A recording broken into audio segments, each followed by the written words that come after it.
So I was not going to release this episode, and honestly, this wasn't even going to be an episode. This was actually going to be the tail end of the Jesus sighting episode. And by the way, if you haven't seen that episode, it's right here. I don't know how else to say how awesome it is other than to say that I have photo and video evidence of a vision of Jesus Christ that I had during an ayahuasca experience.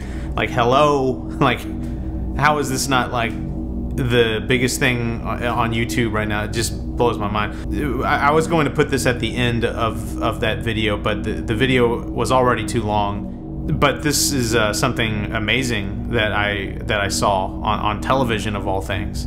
And you know, I'm currently in the process of reading a book about Hermetic philosophy, and just about everything in this book corresponds perfectly with my psychedelic experiences and finding God. And one of the things that leapt out at me the most is this concept of as above, so below. Through reading in this book, Hermetic philosophy, I mean, it basically is very similar to almost the exact same thing, arguably, as what a fractal is. And a fractal is a huge part of psychedelic experiences, and it's basically what applies at the macroscopic huge level also applies at the microscopic and tiny level. It's the same repeating pattern, just at different scales. You can zoom in and see the same pattern, and then zoom out and see the same pattern.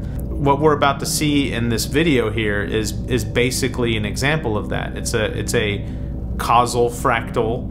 It is a example of as above, so below. And this came during a very deep kind of depression for me, where I just didn't know what my next steps were. I felt God entering my life, and I saw all these signs and all these new concepts that are very foreign to me, and you know, having to say goodbye to the old me and my old ways. It's very scary and very alien. And I laid down and one day to take a nap, and I turned on PBS like I always do, and I turned on this show about horses. And it's a show about the evolution of horses, like the history of the horse, right? It's like the evolution of horses, like biological evolution. And then, of course, the history, the modern history of humans domesticating the horse, and how that's a symbiotic relationship, and how both horse and human kind of elevated each other's lives as a result. What I saw in this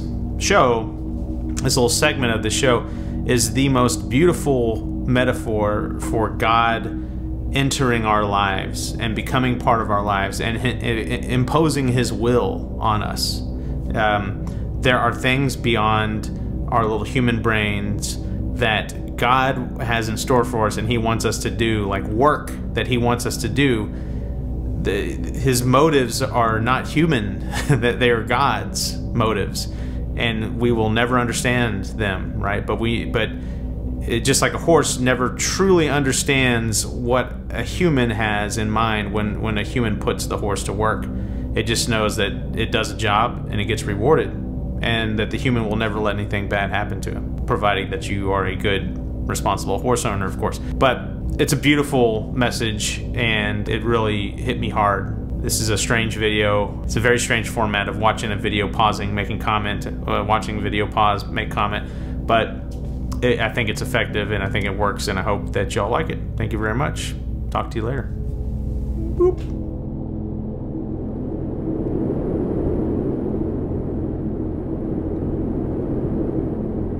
So I'm going to sit down and watch this again and make some commentary on it, because it seriously is one of the most beautiful things I've ever seen in my life, and you'll see why here in a second. And apologies if I tear up, because this is very emotional for me.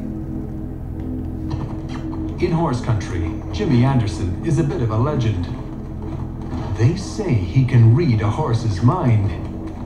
People who are not working with horses the way you work with horses, they're just seeing the tip of the iceberg. There's a whole animal they haven't discovered. So the person really doesn't see and look at that horse. They just kind of treat it like a motorbike. And a motorbike is not a smart animal. Not compared to a horse. Not compared to a horse. That is so true. Cutting calves is standard ranch work. But it fascinates fascinates me. In nature, wild horses were chased by predators. So how does Jimmy get Maverick to do this? It's the behavior of a sheepdog, not a horse.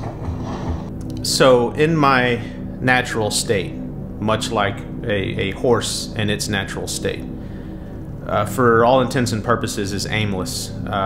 There's no higher purpose per se for this horse, right? I mean, it's out there being a horse with all the other horses, but the beautiful thing that I learned through watching this documentary is that sometimes just being in nature isn't the full potential of what a horse can be. You pair a horse with a human, and providing it's the right kind of human and they have the right kind of intentions and goals in mind and stuff, it elevates both the human and the horse to beyond something that a horse can even think about. I mean, there are grander purposes that a human has that a horse can't even contemplate. But if trained right, the two marry up and you get this confluence, this symbiotic relationship that is absolutely beautiful. When you're cutting, are you giving Maverick directions to go right and left? It's happening too fast. If you're trying to give them directions to go right and left, most times you're late. When I drop my hand, that's signaling to him, okay, now it's your turn, your responsibility, take over. Takes over. Yeah. Knows what to do. Knows what to do. They just look after that, yeah. And as you can see there, a well-trained horse is able to do things that it otherwise normally would never even think of doing. And the most amazing part there is he says, you know, if you're trying to guide the situation, then you're already too late. The things are happening so fast on the ground. He says, you know, when I drop my hand, that's the signal for Maverick, his horse, to take over and do it on his own. He has that much trust in Maverick's abilities and instincts through his training. That's kind of the exciting part, is how smart these horses are when you can really train a horse to do anything. We could train it to fetch if we wanted. Horses are so smart, they can learn to do things that go completely against their nature. But it takes training. They can do things that goes completely against their nature, but it takes training. We used to call it breaking a horse, but that isn't it at all. In the past, when we've talked about colt starting and colt breaking, that's what it was. They wanted to get a job done, kind of just force everything onto this horse. They expected the horse to jump, they expected the horse to rear, they expected him to buck, because there was no relationship. So think about that. They wanted a job done, and so they forced everything on the horse, and it became very stressful and upsetting for the horse, and they would buck and go crazy, right? And he says a very key phrase there, because there was no relationship. Talk about breaking the spirit, and now it's almost the opposite of what we're wanting. Now we want that spirit, we want that heart, we want that desire. I'm here to see Jimmy start a 2-year-old colt called Shiver. So this 2-year-old colt is basically me before I found God, or anyone else who hasn't found God yet. Until now, Shiver's only seen humans from a distance. He's never been ridden. He's only seen humans from a distance, just like I had heard about God, a lot during my life, and was kind of like, yeah, you stay off in the distance. I'm fine over here just being myself. Now what I'm going to do is start working myself a little bit closer to him. So yeah, this is the moment. This is the moment right here. This is the initial kind of reach out. And of course, the colt is not happy. He's terrified, in fact. I've come for the week, but Jimmy figures he'll get a saddle on sooner than that. That seems a little optimistic to me. I mean, he's running away. Look at him. He's trying.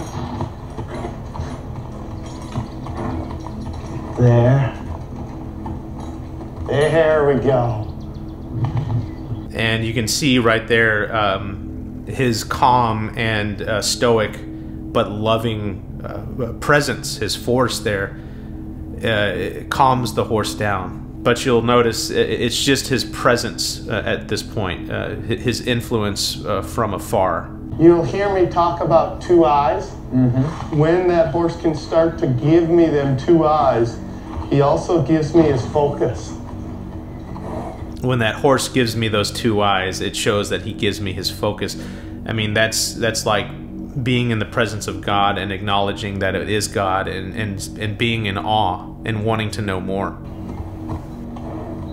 And yeah, look at him. The horse is still terrified. He has seen and felt God's presence and is like, what is this? What is this? You know. Nice.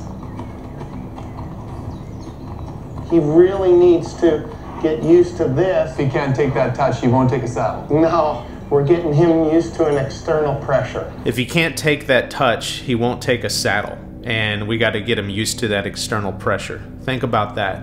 Think about how those of you who are believers and who have experienced God, think about how God reaches into your life and kind of tests you to get you ready for something.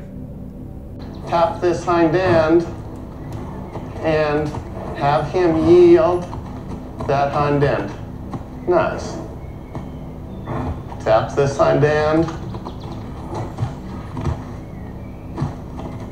There. Nice. I'm going to come up here and see if I can't get some petting in there. And of course, it can't all just be testing and agitation, right? You got to show the horse some affection. Jimmy knows horses are prey animals. Dogs are always looking for supper, but horses are looking for safety. And that need is Jimmy's magic key. When I look at horses that are spooky, if he's away from the herd, he doesn't have a leader. When you get that trust and that confidence and that relationship with a horse, I mean, really sky is the limit of what you can do. When you get that trust and that relationship, the sky is the limit on what you can do.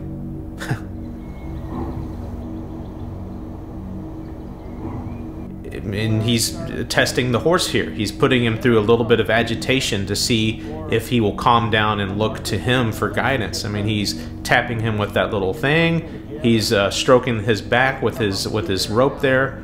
He's testing the horse to build trust. Those hind quarters. Move those hind quarters. Nice.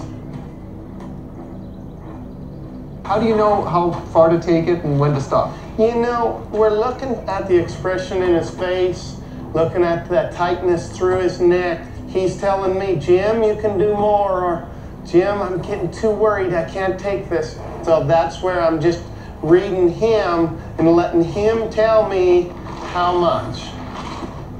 And so when I can go through this with him not getting worried and just no big deal, that's when it's going to tell me he's ready to saddle.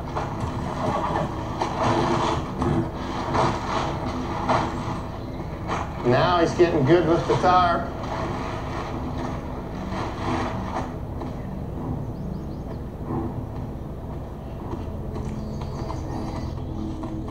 Nice. Good boy. And you see that he walked away to go get something, and the horse, while still kind of uneasy and still a little kind of perturbed and scared, what did the horse do? He followed him.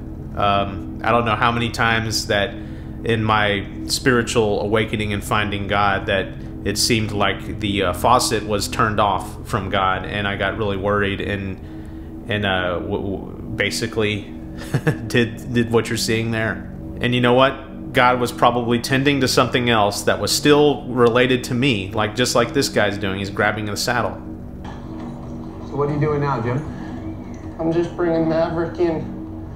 Maverick's going to give him a little bit of confidence as I put this saddle on. And this is a critical part, y'all. This is honestly the reason, basically, that I made this whole video in the first place. You notice how, at this point, he brings in another horse. his best horse, Maverick. And this horse is there to be an example and to calm the other horse down and show the other horse a shining example of what full integration with the human can be.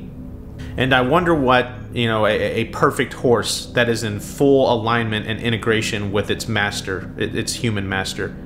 I wonder what that is a metaphor of. A horse that shows other horses that are lost and scared, that don't know what's in store for them, that have no idea what's around the next corner when you're dealing with something else whose motives are beyond ours, showing it guidance and support and love.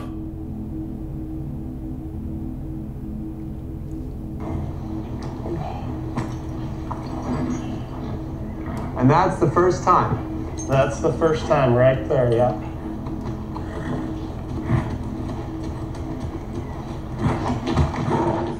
There's another critical part right there. The horse, now that it has the saddle on him, and the human is starting to impose his will on the horse has a freak out moment and starts bucking. And he even kind of neighs and screams at his master right there. You can see it. And that's totally okay with me. He kind of got worried. He had to deal with it that way a little bit. That's totally okay. And what does he say? That is totally okay with me. He got worried and had to deal with it that way, and it's totally okay with me. And they're moving forward here. Good. There, he moved his feet, kind of tightened up, but come back. And so, the next thing that I'm working here, see, every time he stops, I want him to start to look for me. And the horse is running around frantically there, and you hear him say every time he stops, I want him to look for me.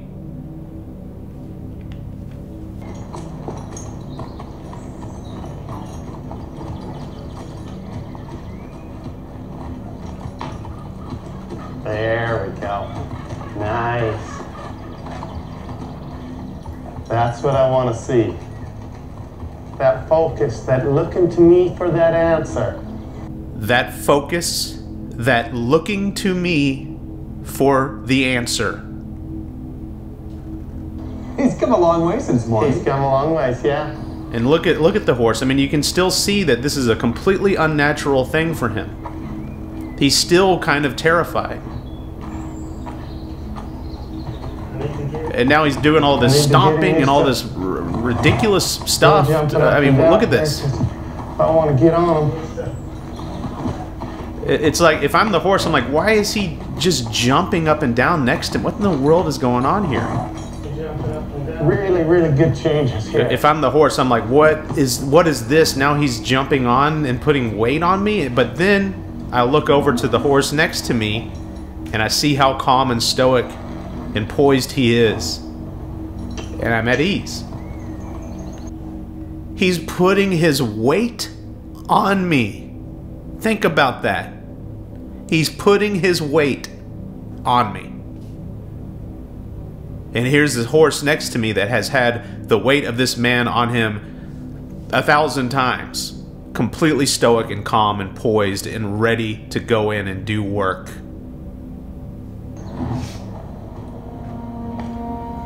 And here's the moment right here. And I'm sorry, I'm probably gonna lose it right here.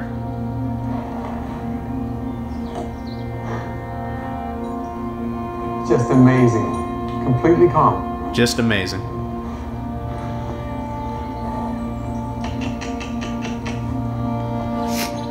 With that man's testing and the help of an absolutely perfectly adapted horse, this is what you get. Now the partnership of this man and this horse can do things that this horse could never even conceive of. Look at that. I mean, just look at that. My partner's helping me. My partner's helping me. My partner's helping me. Look at him running now. and the example horse is just right there, right by his side, running every step of the way with him, saying it's okay. Well, look at me, keep me in here. And now the horse, now he just lets him go. Look at that.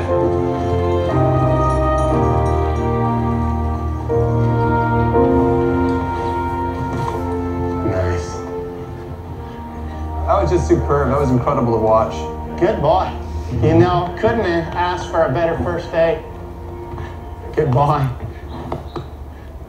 And here he is for first time. Yeah, he's your best friend now, isn't he? Yeah. He's your best friend now, When I take the isn't he? halter off, what I want to see is him not leaving me. And then right there, when I take off the saddle and everything, I want to see him not leaving me. It's like we've done some work, we've done some hardcore, intense work. Don't run away. His focus isn't there. Nice. Perfect. See, and I want to be hooked up to these, not through a rope or through manhandling or forcing, through their mind. I want to be hooked up to them, not through manhandling and ropes. I want to be hooked up through their mind. Think about that. Influence. In a single morning, Jimmy and Shiver have found a common language. It's truly incredible what we can do together when a horse agrees to trust in us. It's truly incredible what we can do together when a horse trusts in us. After all, we sit on a horse's back exactly where a wolf would have leapt up to attack. It shows us horses judge humans, and some of us pass the test. Horses are really amazing how much they will be a partner. They try crazy amount, and I want to try that same amount back for them. Right there, I mean, you heard it, a mutual trying, right? I'll try for you, you try for me, we try together. When they give me that much trust, I can never let anything bad happen to them.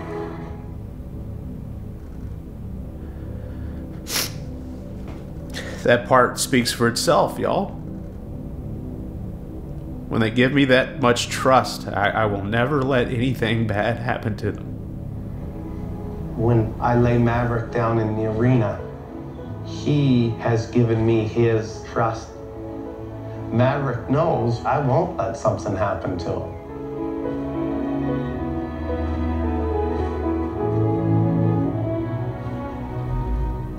And I know what several of you are thinking. It's like, Andrew, you're reading way too much into this. Like it's just a show, okay? But again, this is another one of those perfectly timed synchronistic events. I mean, I've been in a very dark depression, basically bucking just like that Bronco did earlier for the past 2 months or so, just in a very dark place. And I knew I had to release this episode, and it was very tough for me to battle what I was dealing with and what I knew I had to do, what I've been called to do, what my job was. And right at the height of that depression and that intensity and that anxiety, I laid down for a nap right here on this couch, turned on PBS, and saw that. So you can tell me that I'm reading too much into stuff all day long. Again, we're going to have to disagree on what I believe. Okay, y'all, this is the part. This is the thing that I mentioned at the very beginning of the video that was so important and germane to the story that I had to re-upload. This is it. And you can see how gleeful I am, y'all, because it's so beautiful. If you thought any of the things in this video were beautiful, just wait, okay? And so I was watching the video last night, and there's a part in the video that I'd never quite understood. It's a part at the very end where the horse trainer is laying down his horse, like the horse like gets down in the dirt, and he says this is what he says. When I lay Maverick down in the arena, he has given me his trust. Maverick knows I won't let something happen to him. When I lay Maverick down in the arena, he has given me his trust. And I thought that was bizarre. They don't expand upon that in the actual video. And now I'm like, why was that part kind of left out? It seems kind of interesting that he would do this. Why don't they dive into what that means? And so I just, because they didn't talk about it much in the video, I didn't dive into it in my analysis. Well, last night I just was sitting on my couch and saw that part and was like, I've always wondered about that. So I got online and I found this particular article, and I'm gonna try my best to make it through this article without bawling my eyes out, okay? Because this is the most beautiful part of the whole story, and I cannot believe that I didn't have it in the story. I'm gonna read you this article, okay? It's a horse training website of some sort. And someone poses the question. All right, here we go. Question: how important is laying down a horse? I know a lot of trainers do it, and I was wondering why it isn't a part of your fundamentals. I love your method and use it, but I just wanted to understand the purpose of laying down. Okay.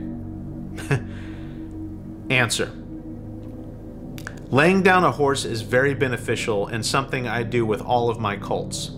It quiets the horse very quickly and gets him to use the thinking side of his brain. It's a very humbling experience for a horse. As a prey animal with a fight or flight reaction, horses would always rather run from danger. If they can't run, their only other option is to fight, kick, bite, strike, or do whatever they can to survive the situation. Horses depend on their legs for survival, so when you take a horse's legs away from him, he feels very vulnerable.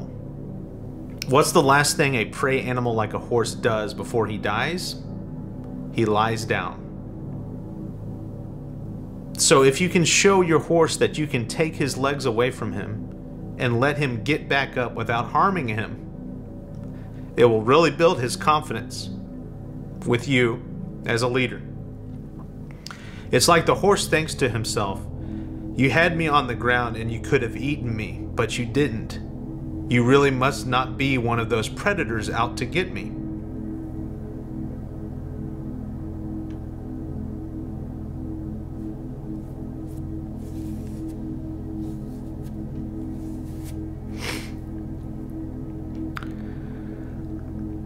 Not only do I use this exercise with colts, but it's a great exercise to do with any horse that is spooky, reactive, nervous, or jumpy.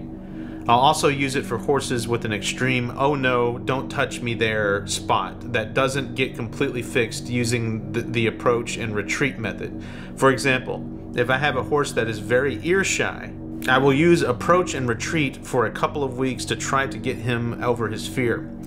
But if I feel like this is not getting much better or not as good as I would like, I'll lay the horse down and flood his ear with stimuli by rubbing my hands, the clippers, and other safe objects all over them until he submits and relaxes. You'll really think about that. Okay, if you have been following along so far with all these horses analogies and stuff and how they relate beautifully to human experience and our relationship with God, surely you can extrapolate the meaning here, okay? What does laying a horse down in the arena, like what that man did with that unbelievable horse Maverick, right? What does it mean to do that? It means submitting 100%, y'all, to God. It's giving everything to God. It is, even when times are rough and you're going through incredible hardship and you're being tested by God and you're like, I don't like this one bit, my hard drive is acting up. It's the loudest hard drive on the planet. wants to enter. Now I'm getting messages from people. See what I'm saying, y'all?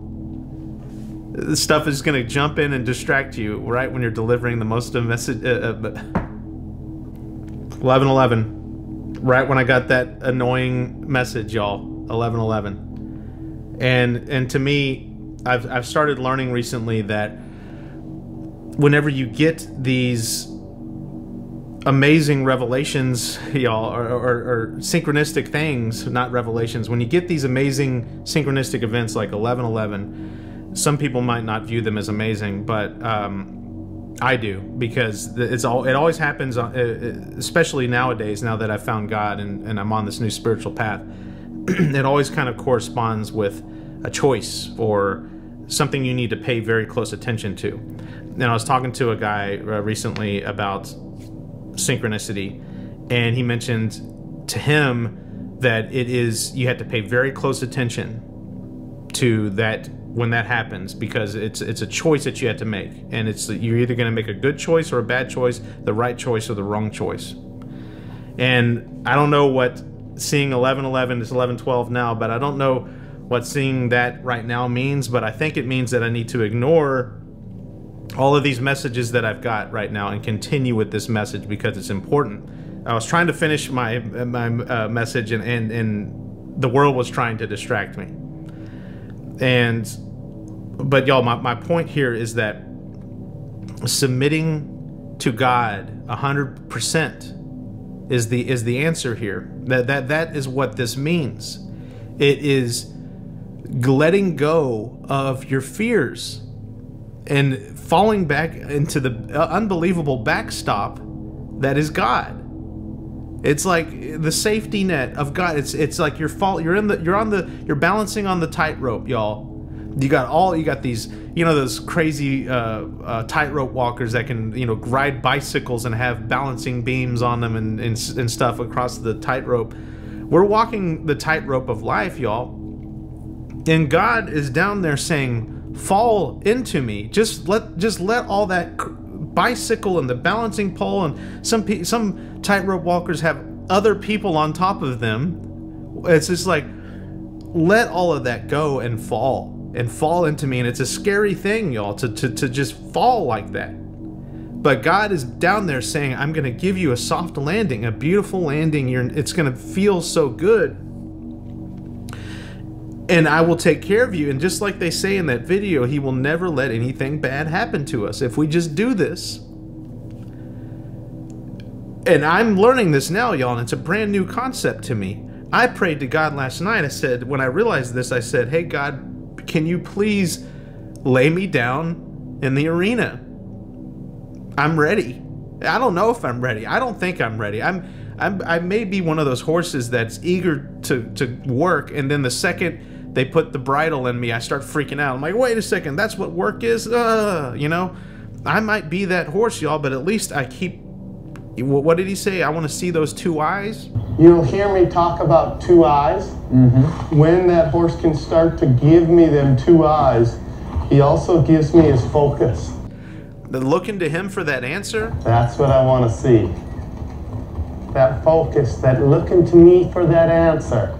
I may freak out. I may have that bucking moment. But God, here's the thing. God in that video, y'all, the man who's representing God says he had to react that way. He had to deal with his stress and frustration the way he needed to do that, and I'm perfectly okay with that as long as he looks to me for that answer.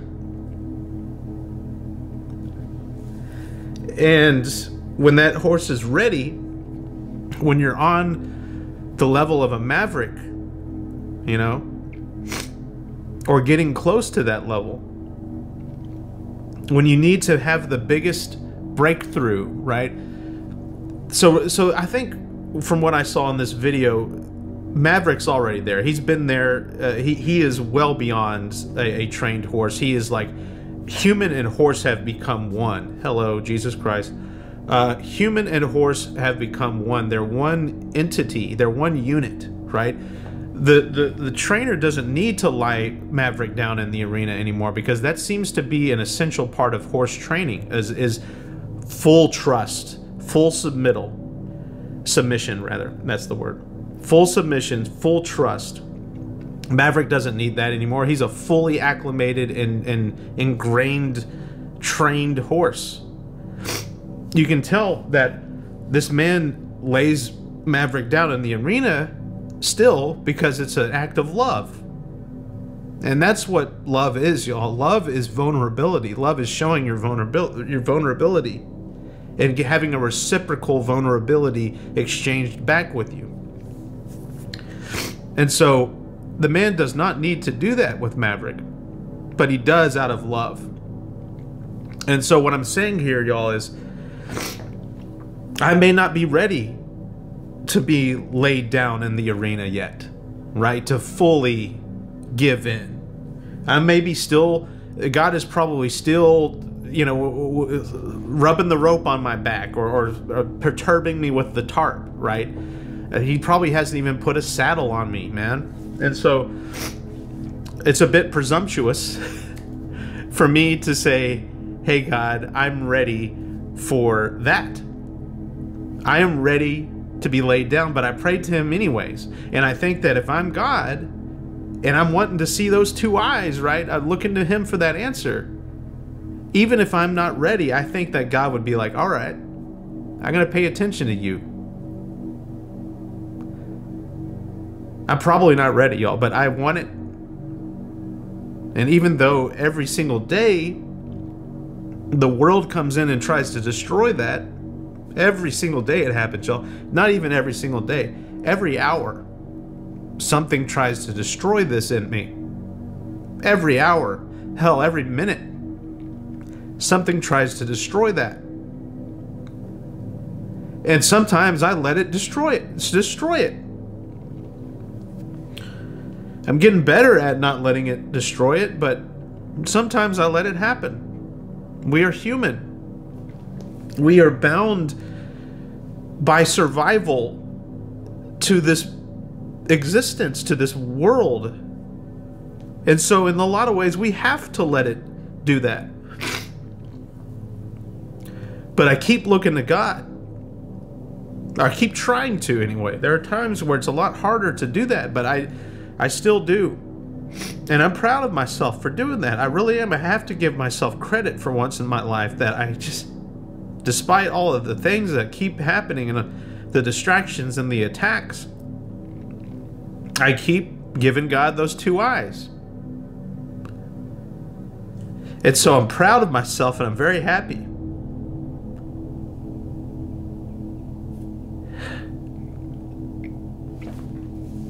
And I want to be laid down in that arena, and I want to become a maverick, you know?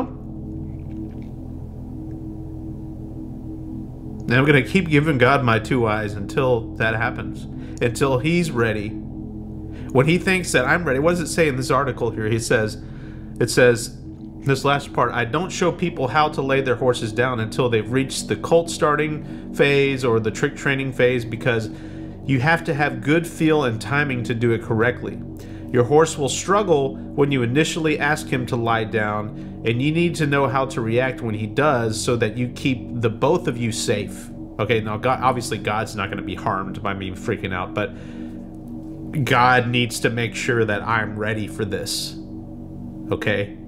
It seems pretty critical, because you heard this in the article earlier, y'all. It's like, it says, what's the last thing a prey animal like a horse does before he dies?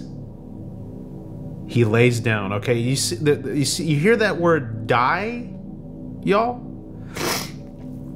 It seems like being laid down in the arena, y'all, is going to be a very it's probably, in the process leading up to this, y'all, is probably going to be a very extreme thing. Okay, if we're talking about dying here,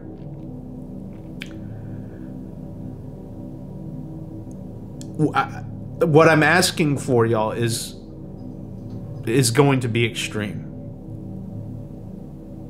But I'm telling you that I want it. And not only do I want it, I need it. We all need it. And if you don't want it, then you need to kind of, in my opinion, I'm trying not to be accusatory, y'all, here. I think that you need to assess certain things in your life, in your character, and what's important in life. And know that self-sacrifice and vulnerability is the name of the game, y'all. That's how you express love. But just remember, it's gonna be rough. It has to be rough. You cannot get unified with your horse trainer and become one cohesive unit if you don't give things up about what you think your existence and reality and all this stuff truly is, y'all. You have to submit to the human, to God, and trust that they know better. And that's all I got to say. I've been talking way too much now. I love you all. And I can't wait till the day that we're all in that arena being laid down and when we're all at the level of Maverick and we don't need to be laid down out of training anymore. God lays us down out of love. Like, we've been there, done that. There's no need for discipline or anything. God can just, what did that guy in that video say? Hey, when I drop my hand, that's Maverick's signal that he has it under his control. When God gives you that much trust, y'all, that's the goal. That's the goal. So let's strive for the day where God can drop his hand and say, go for it. And then we are rewarded by being laid down in the arena, not from a training perspective, but from a love perspective. It's all love. Just remember that. It's all love. I am so thrilled, y'all. I'm so happy. I can't tell you how happy I am. I'm crying tears of joy.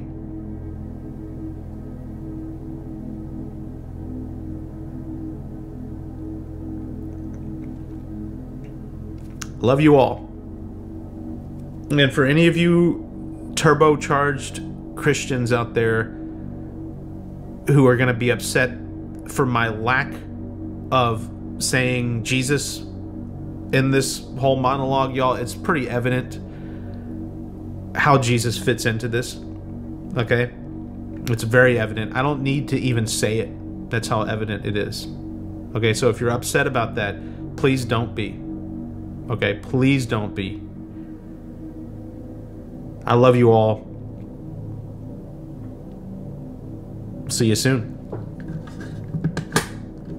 Okay, so I just recorded that incredibly emotionally charged, summary, right? And I said how I might be very presumptuous to ask God to lay me down in the arena.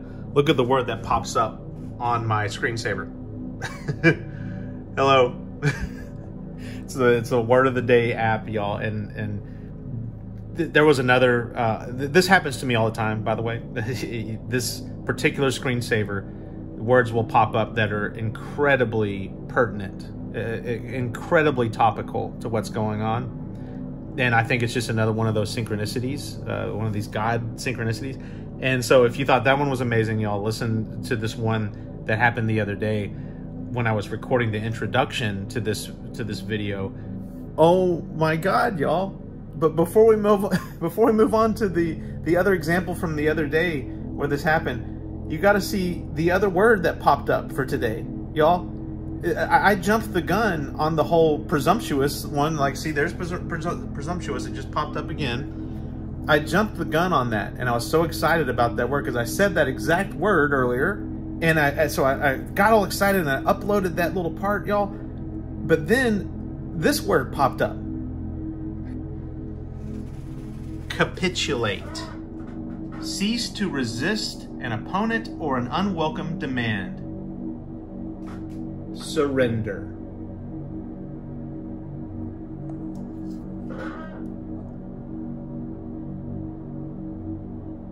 Wow. Okay, now on to the example from a couple days ago. Wow, here we go. You can't make this stuff up, y'all. You can't. I just got done recording an introduction for this video. A video that is about God and horses, okay? Now, would you not say that a video about God is transcendent in a way? I would, right? So an introduction, you might even say prelude to a video about God and horses. So I get my SD card and I come down and I want to load the footage into my computer because I'm trying to release this video, right? Right before I load it up, I look at my screensaver, the word of the day screensaver, right? And look what I saw. Boop. Prelude. Right there. The next word, y'all, was transcendent. Transcendent. Beyond or above the range of normal or mere physical human experience. And then the word after that. And by the way, this one is the one. This one was the one I was like, wow. Here we go. What do we have here? What is this strange word? An ornamental covering spread over a horse's saddle or harness. All right after I recorded that introduction about an incredibly transcendental topic about horses. Amazing.